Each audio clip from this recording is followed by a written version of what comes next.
And so she goes back to the ultrasound and she's like, baby A, baby B, baby C. And it was in that moment, I tell all of my best friends, I think I blacked out. We were told by all the medical professionals doing their job that we are probably looking at lifelong disabilities if the triplets made it home. I know I started hyperventilating and having a panic attack because they had to actually stop the ultrasound. I'm laughing about it now. They actually had to stop the ultrasound and move Ryan and I into a room because I started having such a bad panic attack they could not finish the exam. And it took me about an hour and a half to calm down. And I remember my husband just looking at me saying, like, it's gonna be okay. It's gonna be okay. It's gonna be okay.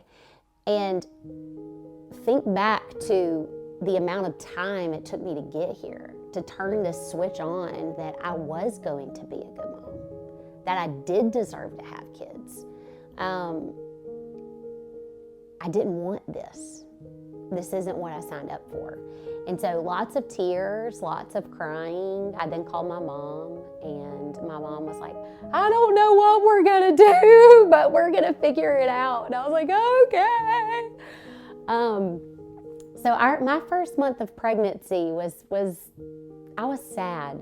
I felt like I was going to lose my life. And that was tough.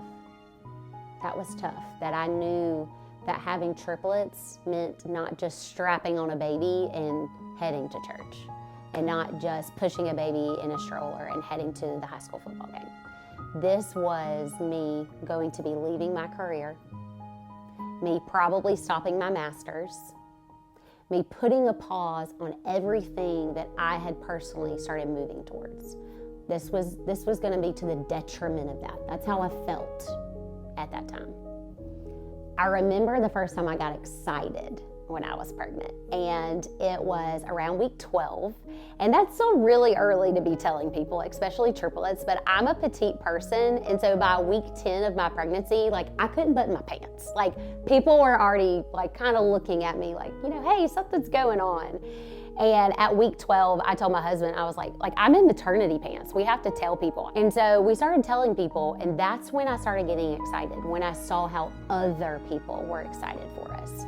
And I saw how other people were rallying around us. And I tell people all the time, I had someone look at me, and when I was telling them, I was just crying, and I was still just, I don't know what we're gonna do. How are we gonna do this? And they looked at me and they said, I don't know what's gonna happen, but I know that God is gonna use this story. And he said, and I don't love speaking prophetic words, but he's like, I just in my gut know that this is gonna be a mighty story for God's kingdom.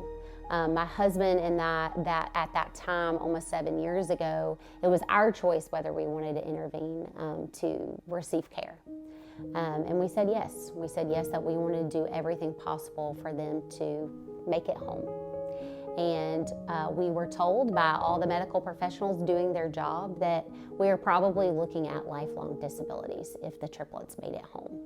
At that point in time, I kind of tucked that back in my mind, because at this point in time, we have 3 kids. I'm a new mom, and we have 3 kids on life support.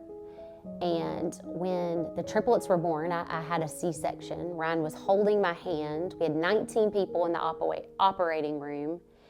And when the babies came out, they weighed just over a pound, and there was no sound, because a 1-pound baby doesn't make a sound. And you could almost feel a pin drop in the room. And my husband looked at me and said, do you want me to stay with you, or do you want me to go down to the NICU with the triplets?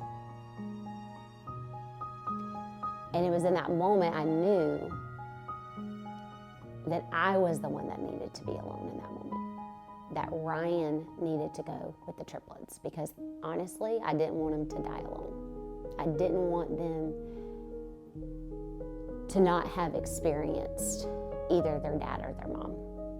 Our kids ended up having the absolute fight for their life. And when I say second by second and minute by minute, we stayed in the Northeast Georgia NICU for the first 5.5 months of their life. And when I say everything I had built up for me personally, tools in my toolbox, my journaling, my rest, absolutely went out the window. I laid myself down to the detriment of myself when my kids were in that season. Now, looking back, do I regret that? Do I regret not showering or taking care of myself, of my physical self, my mental self, or my soul? I don't blame myself. I blamed myself for a while, but I didn't blame myself. I think that that was a season that I just didn't know what to do, and there's nothing to prepare you for. When you have 3 kids on life support, there's no right or wrong things to do. And so we ended up, the triplets came home, so they were born May 15th. The triplets ended up coming home on October 22nd of that same year. And I was bringing home 3 sick babies. All 3 of our babies have a chronic lung disease called bronchial pulmonary dysplasia. And it's a chronic lung disease where their lungs, when they were born, had very few lung sacs. And so the lung sacs that they do have are pretty damaged, and so they get sick really easily. We have 2 kids with lifelong disabilities. One of our kids, Max, he's my baby B. He has cerebral palsy, and cerebral palsy is where your brain communicates differently to your muscles. And he is a wheelchair user and can use a walker in some short distances. And then our son Miller, he is autistic, and he does need low supports at this time. But I was absolutely in the ride for my life and had no idea what I signed up for as being a mom.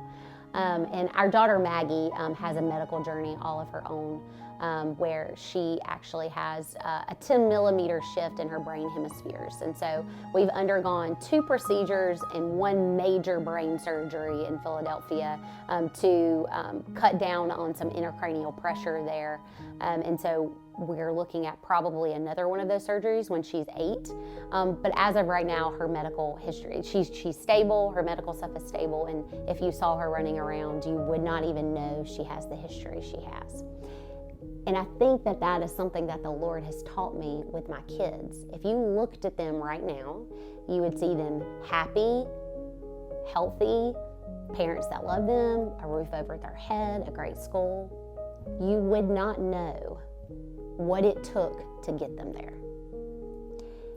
And it honestly makes me reflect a lot on myself of when people see me out and about and I'm speaking or writing a book or running a nonprofit, and they say, wow, she has it all together. She's so happy. She looks put together, blah, blah, blah. What it took me to get here, you're not seeing.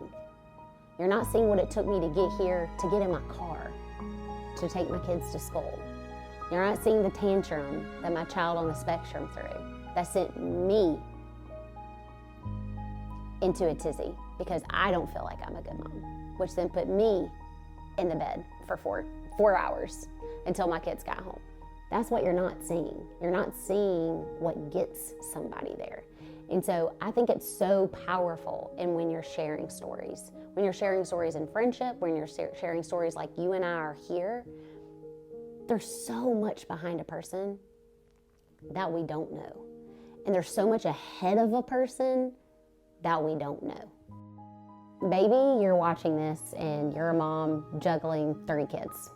You've got one on your hip, you've got one whose alarm is going off and you're already late for your next appointment. You feel drowned in bills.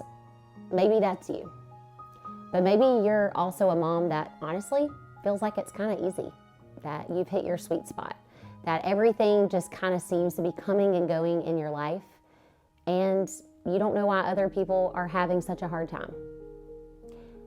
Honestly, I want you both to know this. Both of your stories matter. Our stories, your story, is something that nobody else is living. It's a story that has the power. I truly believe this. Your story has the power to change the world. How can it change the world? Because you sharing your story with the next mom encourages them that they are not alone. That not only are they seen, but that they are known. And they are known in this moment that they are loved, that they are enough. Because if you haven't learned by now, life, well, we don't know what's coming. So maybe your season is the season that the next mom needs to hear is coming.